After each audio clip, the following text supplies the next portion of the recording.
Hello बच्चों, let's see this question. Among halogens the correct order of amount of energy release in electron gain enthalpy is. ठीक है, तो halogens जो है वो अगर इलेक्ट्रॉन एक्सेप्ट करें, ठीक है, एफ माइनस बनाएंगे, ये सी एल माइनस बनाएगा, ये बी आर माइनस बनाएगा और ये आई एम माइनस बनाएगा। तो इन सभी केसेस में एनर्जी रिलीज होती है, जिस एनर्जी को क्या बोलते हैं, electron gain enthalpy, delta H EG बोलते हैं। इन सभी केस में नेगेटिव यानी कि एक्सोथर्मिक है।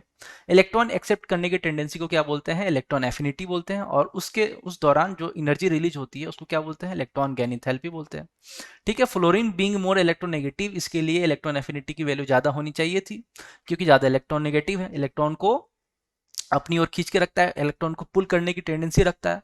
बट फ्लोरीन की साइज छोटी होने की वजह से जो इनकमिंग इलेक्ट्रॉन है इसको एक्स्ट्रा रिपल्सन फील होता है, जिसकी वजह से इसकी इलेक्ट्रॉन एफिनिटी यानी कि डेल्टा एच ईजी कम होती है। किसके कंपैरिजन में, क्लोरीन के केस में, बिकॉज क्लोरीन का साइज जो है वो काफी बड़ा है, तो इनकमिंग इलेक्ट्रॉन को रिपल्सन फील नहीं होता, उतना रिपल्सन फील नहीं होता जितना कि फ्लोरीन में होता है। तो ओवरऑल ऑर्डर किसका ज्यादा होगा, ओवरऑल ऑर्डर जो है वो ये होगा, क्लोरीन का इलेक्ट्रॉन एफिनिटी सबसे ज्यादा, then fluorine and then bromine and iodine. तो ये है इलेक्ट्रॉन एफिनिटी का ऑर्डर। तो इसी ऑर्डर में डेल्टा एच ईजी भी होगा, यानी कि इन सभी केस में एनर्जी तो निकलेगी ही, बिकॉज सभी में इलेक्ट्रॉन ऐड हो रहे हैं, अनायन बन रहे हैं। तो डेल्टा एच ईजी सभी के लिए नेगेटिव है, बट ज्यादा नेगेटिव किस केस में, क्लोरीन के केस में, यानी कि इसमें एनर्जी ज्यादा रिलीज होगी। फ्लोरीन के केस में एनर्जी कम रिलीज होगी, देन ब्रोमीन देन आयोडीन। तो ठीक है, तो हमारा करेक्ट आंसर है C option is right answer, fluorine से ज्यादा क्लोरीन एंड क्लोरीन से सभी कम। ठीक है, तो इस ऑर्डर को ऐसे भी लिख सकते हैं, chlorine then bromine and then iodine.